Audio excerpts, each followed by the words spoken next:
The yellow face, in publishing these short sketches based upon the numerous cases in which my companion's singular gifts have made us the listeners to, and eventually the actors in, some strange drama, it is only natural that I should dwell rather upon his successes than upon his failures.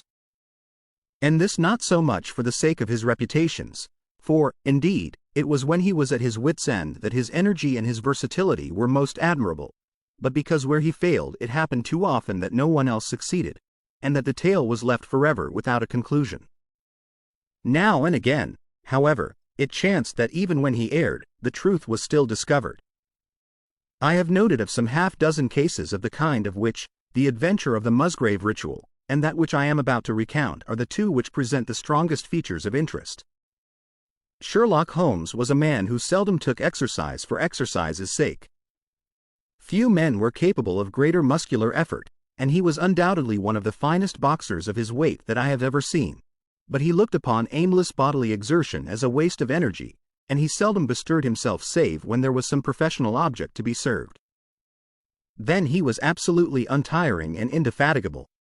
That he should have kept himself in training under such circumstances is remarkable, but his diet was usually of the sparest, and his habits were simple to the verge of austerity.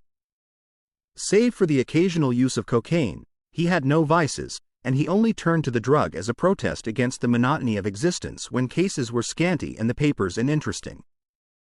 One day in early spring he had so far relaxed as to go for a walk with me in the park, where the first faint shoots of green were breaking out upon the elms, and the sticky spearheads of the chestnuts were just beginning to burst into their five-fold leaves. For 2 hours we rambled about together, in silence for the most part, as befits two men who know each other intimately. It was nearly 5 before we were back in Baker Street once more. "Beg pardon, sir," said our page boy, as he opened the door. "There's been a gentleman here asking for you, sir." Holmes glanced reproachfully at me. "So much for afternoon walks," said he. "Has this gentleman gone, then?" "Yes, sir." "Didn't you ask him in?" "Yes, sir, he came in." "How long did he wait?" "Half an hour, sir." "He was a very restless gentleman, sir, a walkin' and a stampin' all the time he was here. I was waitin' outside the door, sir, and I could hear him.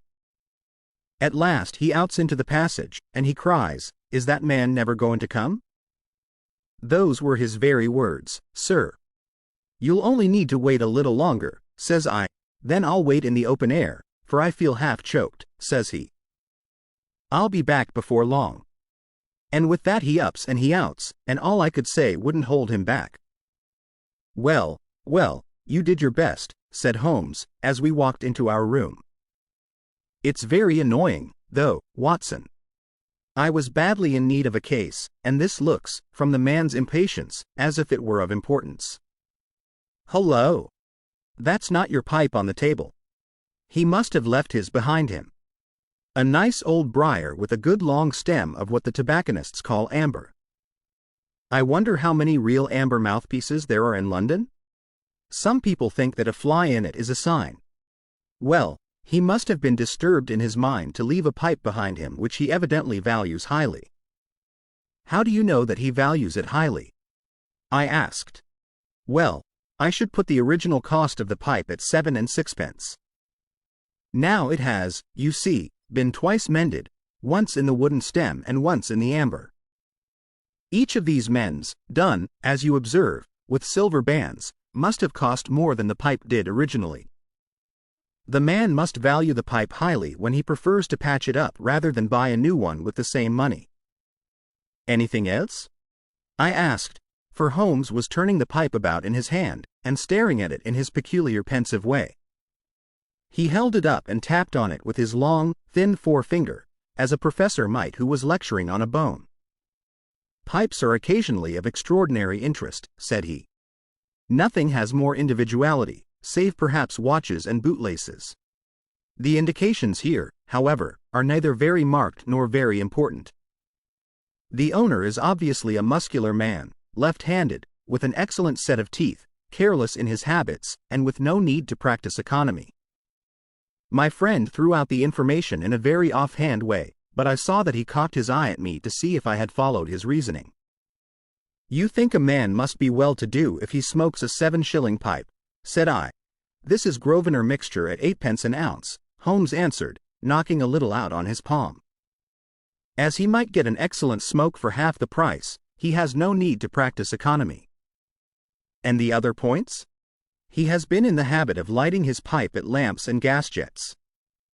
You can see that it is quite charred all down one side. Of course a match could not have done that. Why should a man hold a match to the side of his pipe? But you cannot light it at a lamp without getting the bowl charred. And it is all on the right side of the pipe. From that I gather that he is a left-handed man. You hold your own pipe to the lamp, and see how naturally you, being right-handed, hold the left side to the flame. You might do it once the other way, but not as a constancy. This has always been held so. Then he has bitten through his amber. It takes a muscular, energetic fellow, and one with a good set of teeth, to do that. But if I am not mistaken, I hear him upon the stair, so we shall have something more interesting than his pipe to study." An instant later our door opened, and a tall young man entered the room. He was well but quietly dressed in a dark gray suit, and carried a brown wide awake in his hand. I should have put him at about 30, though he was really some years older. "I beg your pardon," said he, with some embarrassment. "I suppose I should have knocked." "Yes, of course I should have knocked. The fact is that I am a little upset, and you must put it all down to that." He passed his hand over his forehead like a man who is half dazed, and then fell rather than sat down upon a chair. "I can see that you have not slept for a night or two," said Holmes, in his easy, genial way. "That tries a man's nerves more than work, and more even than pleasure. May I ask how I can help you?" "I wanted your advice, sir. I don't know what to do, and my whole life seems to have gone to pieces." "You wish to employ me as a consulting detective?" "Not that only. I want your opinion as a judicious man, as a man of the world. I want to know what I ought to do next. I hope to God you'll be able to tell me."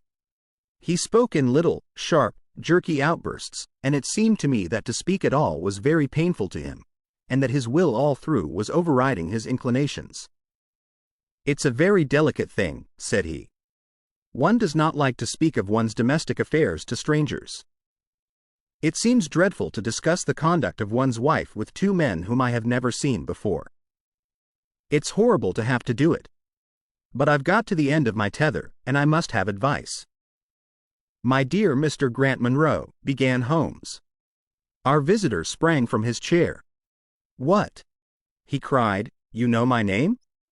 "If you wish to preserve your incognito," said Holmes, smiling, "I would suggest that you cease to write your name upon the lining of your hat, or else that you turn the crown towards the person whom you are addressing.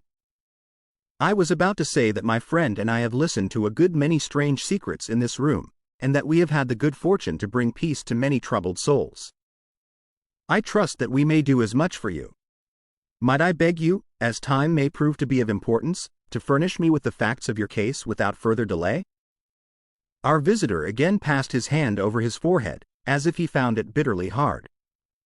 From every gesture and expression I could see that he was a reserved, self-contained man, with a dash of pride in his nature, more likely to hide his wounds than to expose them. Then suddenly, with a fierce gesture of his closed hand, like one who throws reserve to the winds, he began. "The facts are these, Mr. Holmes," said he. "I am a married man, and have been so for 3 years. During that time my wife and I have loved each other as fondly and lived as happily as any two that ever were joined. We have not had a difference, not one, in thought or word or deed. And now, since last Monday, there has suddenly sprung up a barrier between us, and I find that there is something in her life and in her thought of which I know as little as if she were the woman who brushes by me in the street. We are estranged, and I want to know why. Now there is one thing that I want to impress upon you before I go any further, Mr. Holmes. Effie loves me. Don't let there be any mistake about that. She loves me with her whole heart and soul, and never more than now. I know it. I feel it. I don't want to argue about that. A man can tell easily enough when a woman loves him. But there's this secret between us, and we can never be the same until it is cleared. Kindly let me have the facts, Mr. Monroe, said Holmes, with some impatience. I'll tell you what I know about Effie's history. She was a widow when I met her first, though quite young, only 25. Her name then was Mrs. Hebron. She went out to America when she was young, and lived in the town of Atlanta, where she married this Hebron, who was a lawyer with a good practice. They had one child, but the yellow fever broke out badly in the place, and both husband and child died of it. I have seen his death certificate. This sickened her of America, and she came back to live with a maiden aunt at Pinner, in Middlesex. I may mention that her husband had left her comfortably off, and that she had a capital of about £4,500, which had been so well invested by him that it returned an average of 7%. She had only been 6 months at Pinner when I met her. We fell in love with each other, and we married a few weeks afterwards. I am a hop merchant myself, and as I have an income of 700 or 800, we found ourselves comfortably off, and took a nice £80 a year villa at Norbury. Our little place was very countrified, considering that it is so close to town. We had an inn and 2 houses a little above us, and a single cottage at the other side of the field which faces us, and except those there were no houses until you got halfway to the station. My business took me into town at certain seasons, but in summer I had less to do, and then in our country home my wife and I were just as happy as could be wished. I tell you that there never was a shadow between us until this accursed affair began. There's one thing I ought to tell you before I go further. When we married, my wife made over all her property to me, rather against my will, for I saw how awkward it would be if my business affairs went wrong. However, she would have it so, and it was done. Well, about 6 weeks ago she came to me. "Jack," said she, "when you took my money you said that if ever I wanted any I was to ask you for it." "Certainly," said I, "it's all your own." "Well," said she, "I want £100. I was a bit staggered at this, for I had imagined it was simply a new dress or something of the kind that she was after. "What on earth for?" I asked. "Oh," said she, in her playful way, "you said that you were only my banker, and bankers never ask questions, you know." "If you really mean it, of course you shall have the money," said I. "Oh, yes, I really mean it." "And you won't tell me what you want it for?" "Some day, perhaps, but not just at present, Jack." So I had to be content with that, though it was the first time that there had ever been any secret between us. I gave her a check, and I never thought any more of the matter. It may have nothing to do with what came afterwards, but I thought it only right to mention it. Well, I told you just now that there is a cottage not far from our house. There is just a field between us, but to reach it you have to go along the road and then turn down a lane. Just beyond it is a nice little grove of Scotch firs, and I used to be very fond of strolling down there, for trees are always a neighborly kind of things. The cottage had been standing empty this 8 months, and it was a pity, for it was a pretty 2-storied place, with an old-fashioned porch and honeysuckle about it. I have stood many a time and thought what a neat little homestead it would make. Well, last Monday evening I was taking a stroll down that way, when I met an empty van coming up the lane, and saw a pile of carpets and things lying about on the grass plot beside the porch. It was clear that the cottage had at last been let. I walked past it, and wondered what sort of folk they were who had come to live so near us. And as I looked I suddenly became aware that a face was watching me out of one of the upper windows. I don't know what there was about that face, Mr. Holmes, but it seemed to send a chill right down my back. I was some little way off, so that I could not make out the features, but there was something unnatural and inhuman about the face. That was the impression that I had, and I moved quickly forwards to get a nearer view of the person who was watching me. But as I did so the face suddenly disappeared, so suddenly that it seemed to have been plucked away into the darkness of the room. I stood for 5 minutes thinking the business over, and trying to analyze my impressions. I could not tell if the face were that of a man or a woman. It had been too far from me for that. But its color was what had impressed me most. It was of a livid chalky white, and with something set and rigid about it which was shockingly unnatural. So disturbed was I that I determined to see a little more of the new inmates of the cottage. I approached and knocked at the door, which was instantly opened by a tall, gaunt woman with a harsh, forbidding face. "What may you be wantin'?" she asked, in a northern accent. "I am your neighbor over yonder," said I, nodding towards my house. "I see that you have only just moved in, so I thought that if I could be of any help to you in any, we'll just ask ye when we want ye," said she, and shut the door in my face. Annoyed at the churlish rebuff, I turned my back and walked home. All evening, though I tried to think of other things, my mind would still turn to the apparition at the window and the rudeness of the woman. I determined to say nothing about the former to my wife, for she is a nervous, highly strung woman, and I had no wish that she would share the unpleasant impression which had been produced upon myself. I remarked to her, however, before I fell asleep, that the cottage was now occupied, to which she returned no reply. I am usually an extremely sound sleeper. It has been a standing jest in the family that nothing could ever wake me during the night. And yet somehow on that particular night, whether it may have been the slight excitement produced by my little adventure or not I know not, but I slept much more lightly than usual.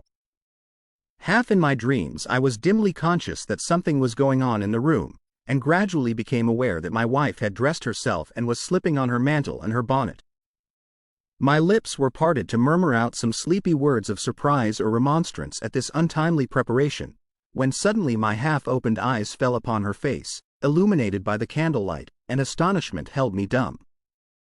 She wore an expression such as I had never seen before, such as I should have thought her incapable of assuming.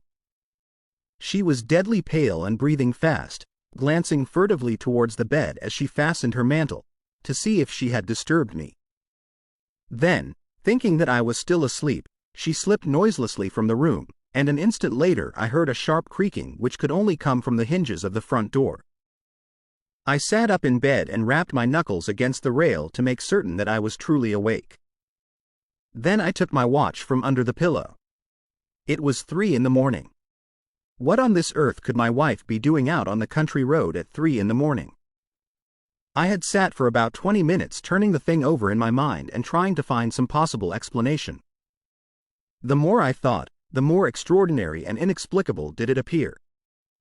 I was still puzzling over it when I heard the door gently close again, and her footsteps coming up the stairs. "Where in the world have you been, Effie?" I asked as she entered.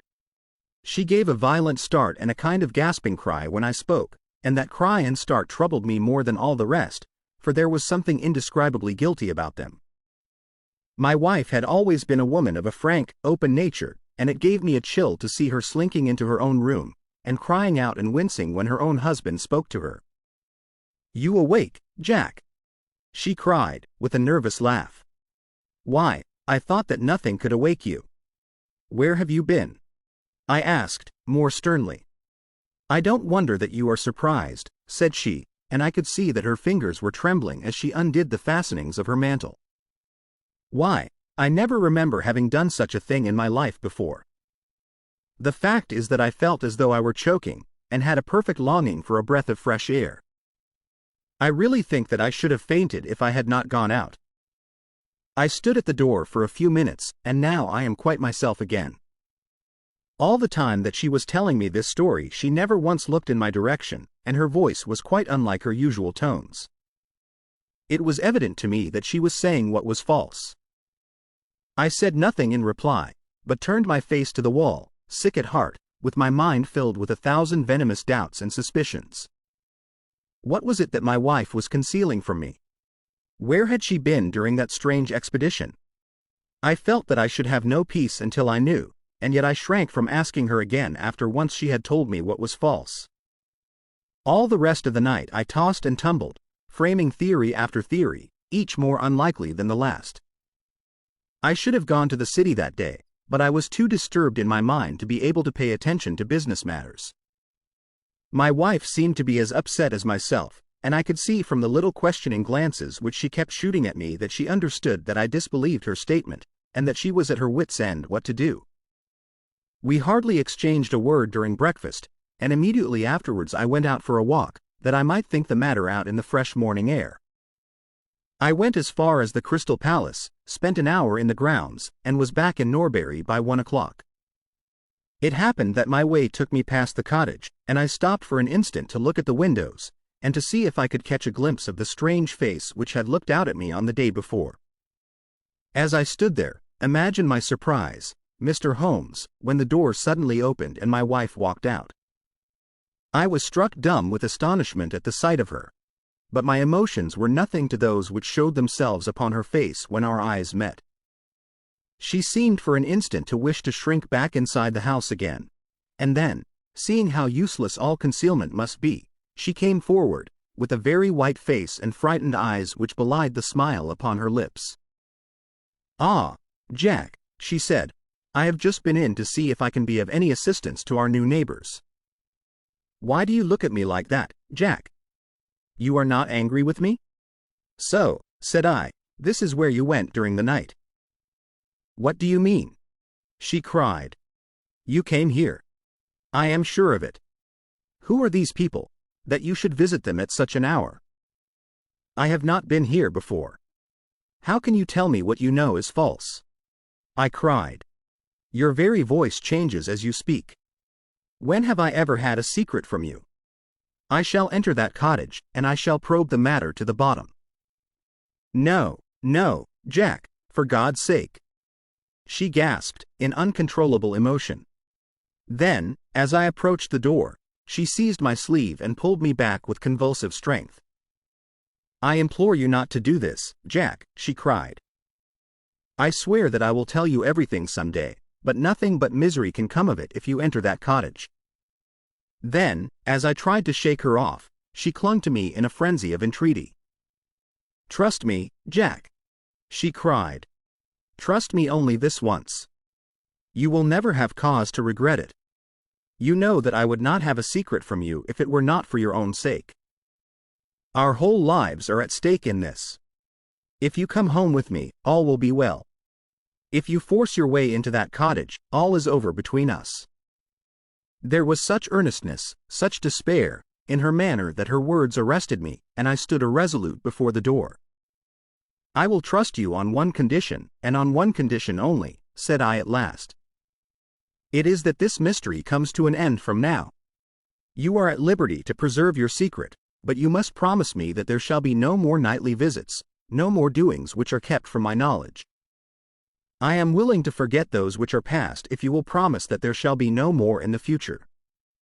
"I was sure that you would trust me," she cried, with a great sigh of relief. "It shall be just as you wish. Come away. Oh, come away up to the house." Still pulling at my sleeve, she led me away from the cottage.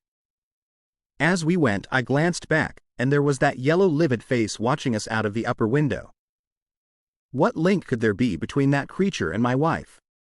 Or how could the coarse, rough woman whom I had seen the day before be connected with her? It was a strange puzzle, and yet I knew that my mind could never know ease again until I had solved it. For 2 days after this I stayed at home, and my wife appeared to abide loyally by our engagement, for, as far as I know, she never stirred out of the house. On the 3rd day, however, I had ample evidence that her solemn promise was not enough to hold her back from this secret influence which drew her away from her husband and her duty.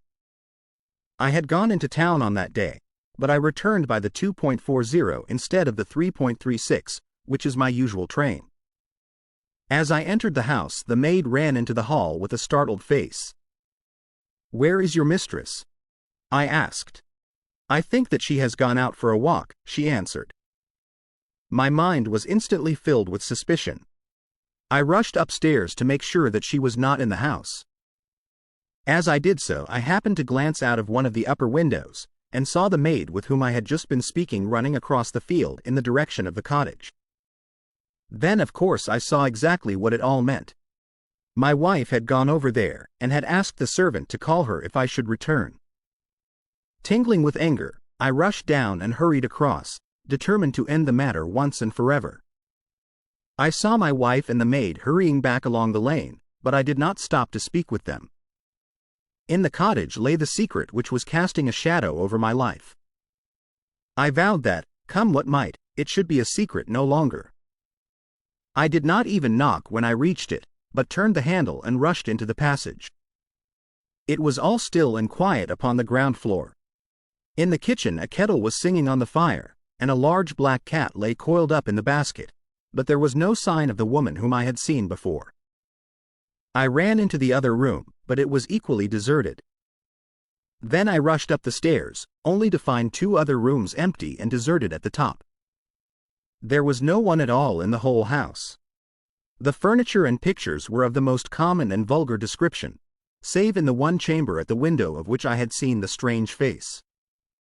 That was comfortable and elegant, and all my suspicions rose into a fierce bitter flame when I saw that on the mantelpiece stood a copy of a full-length photograph of my wife, which had been taken at my request only 3 months ago. I stayed long enough to make certain that the house was absolutely empty. Then I left it, feeling a weight at my heart such as I had never had before.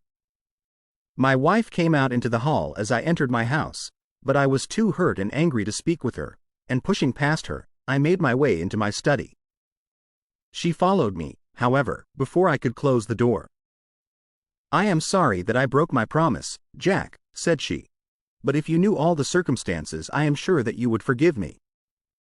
"Tell me everything, then," said I. "I cannot, Jack, I cannot," she cried. "Until you tell me who it is that has been living in that cottage, and who it is to whom you have given that photograph, there can never be any confidence between us," said I, and breaking away from her, I left the house. That was yesterday, Mr. Holmes, and I have not seen her since, nor do I know anything more about this strange business. It is the first shadow that has come between us, and it has so shaken me that I do not know what I should do for the best. Suddenly this morning it occurred to me that you were the man to advise me, so I have hurried to you now, and I place myself unreservedly in your hands. If there is any point which I have not made clear, pray question me about it. But, above all, tell me quickly what I am to do, for this misery is more than I can bear." Holmes and I had listened with the utmost interest to this extraordinary statement, which had been delivered in the jerky, broken fashion of a man who is under the influence of extreme emotions. My companion sat silent for some time, with his chin upon his hand, lost in thought. "Tell me," said he at last, "could you swear that this was a man's face which you saw at the window?" "Each time that I saw it I was some distance away from it, so that it is impossible for me to say." "You appear, however, to have been disagreeably impressed by it." "It seemed to be of an unnatural color, and to have a strange rigidity about the features. When I approached, it vanished with a jerk." "How long is it since your wife asked you for £100? "Nearly 2 months. "Have you ever seen a photograph of her first husband?" "No. There was a great fire at Atlanta very shortly after his death, and all her papers were destroyed." "And yet she had a certificate of death. You say that you saw it?" "Yes. She got a duplicate after the fire." "Did you ever meet anyone who knew her in America?" "No." "Did she ever talk of revisiting the place?" "No." "Or get letters from it?" "No." "Thank you. I should like to think over the matter a little now. If the cottage is now permanently deserted, we may have some difficulty. If, on the other hand, as I fancy is more likely, the inmates were warned of your coming, and left before you entered yesterday, then they may be back now, and we should clear it all up easily. Let me advise you, then, to return to Norbury, and to examine the windows of the cottage again. If you have reason to believe that it is inhabited, do not force your way in, but send a wire to my friend and me. We shall be with you within an hour of receiving it, and we shall then very soon get to the bottom of the business." "And if it is still empty?" "In that case I shall come out tomorrow and talk it over with you. Goodbye, and, above all, do not fret until you know that you really have a cause for it." "I am afraid that this is a bad business, Watson," said my companion, as he returned after accompanying Mr. Grant Munro to the door. "What do you make of it?" "It had an ugly sound," I answered. "Yes. There's blackmail in it, or I am much mistaken." "And who is the blackmailer?" "Well, it must be the creature who lives in the only comfortable room in the place, and has her photograph above his fireplace." "Upon my word, Watson, There is something very attractive about that livid face at the window, and I would not have missed the case for worlds." "You have a theory?" "Yes, a provisional one. But I shall be surprised if it does not turn out to be correct. This woman's first husband is in that cottage." "Why do you think so?" "How else can we explain her frenzied anxiety that her second one should not enter it? The facts, as I read them, are something like this. This woman was married in America. Her husband developed some hateful qualities, or shall we say that he contracted some loathsome disease, and became a leper or an imbecile. She flies from him at last, returns to England, changes her name, and starts her life, as she thinks, afresh.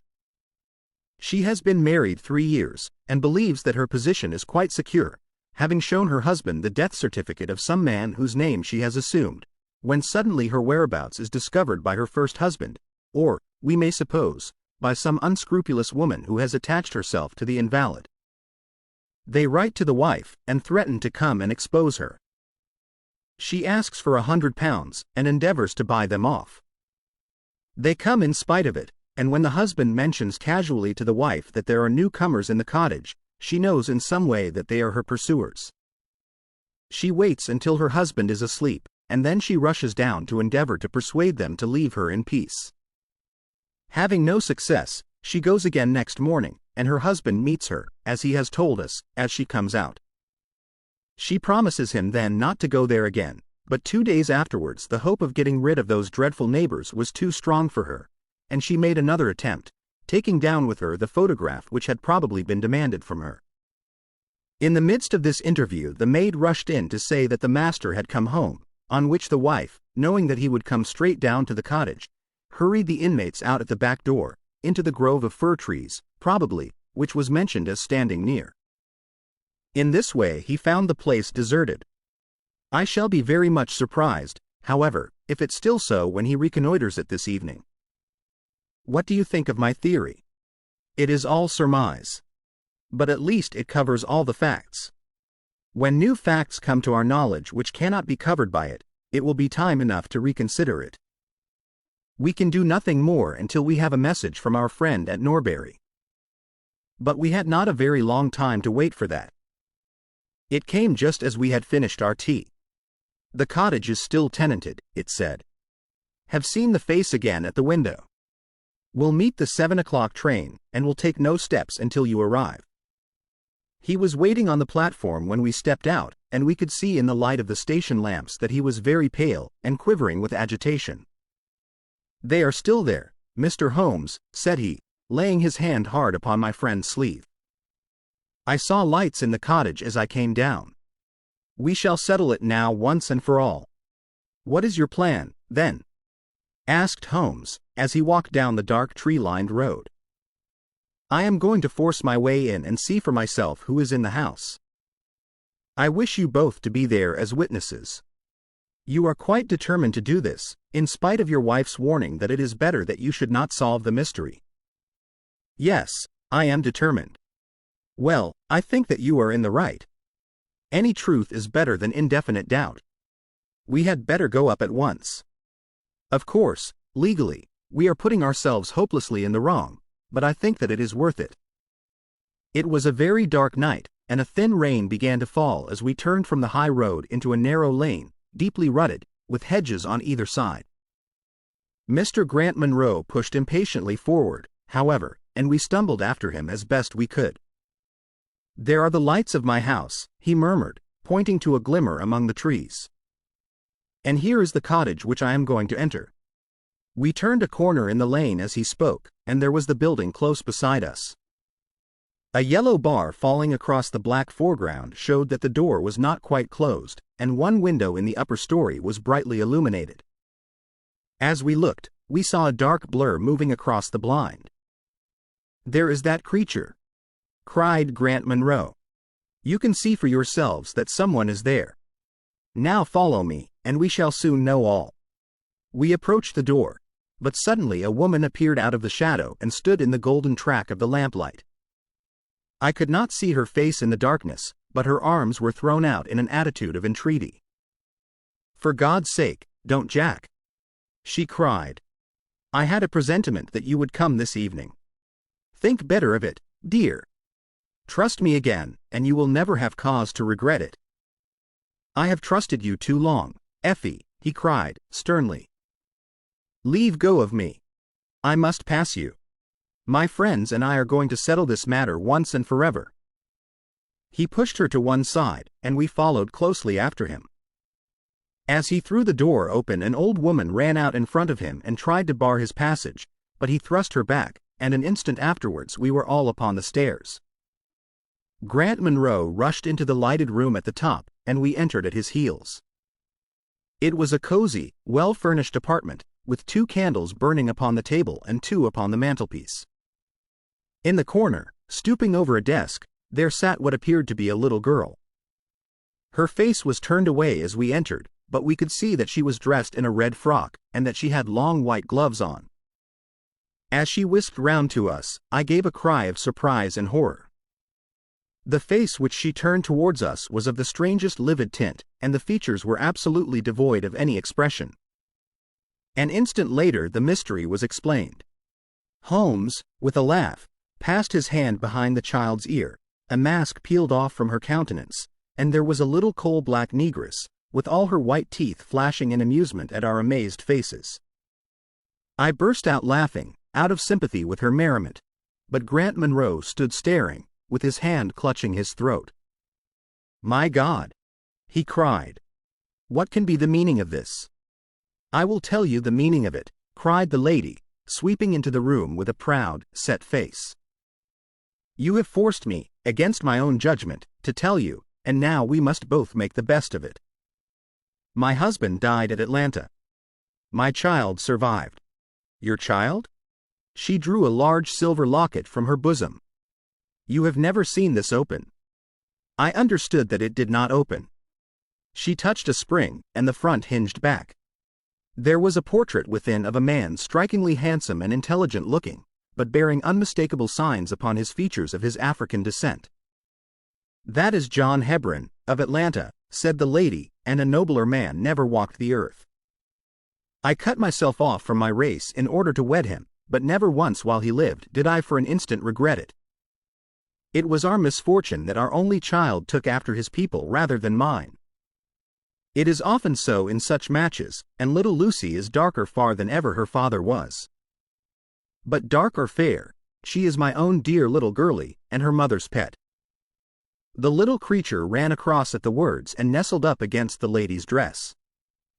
When I left her in America, she continued, it was only because her health was weak, and the change might have done her harm.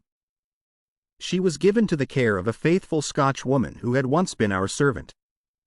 Never for an instant did I dream of disowning her as my child. But when chance threw you in my way, Jack, and I learned to love you, I feared to tell you about my child. God forgive me, I feared that I should lose you, and I had not the courage to tell you. I had to choose between you, and in my weakness I turned away from my own little girl. For 3 years I have kept her existence a secret from you, but I heard from the nurse, and I knew that all was well with her. At last, however, there came an overwhelming desire to see the child once more. I struggled against it, but in vain. Though I knew the danger, I determined to have the child over, if it were but for a few weeks. I sent £100 to the nurse, and I gave her instructions about this cottage, so that she might come as a neighbor, without my appearing to be in any way connected with her. I pushed my precautions so far as to order her to keep the child in the house during the daytime, and to cover up her little face and hands so that even those who might see her at the window should not gossip about there being a black child in the neighborhood. If I had been less cautious I might have been more wise, but I was half crazy with fear that you should learn the truth. It was you who told me first that the cottage was occupied.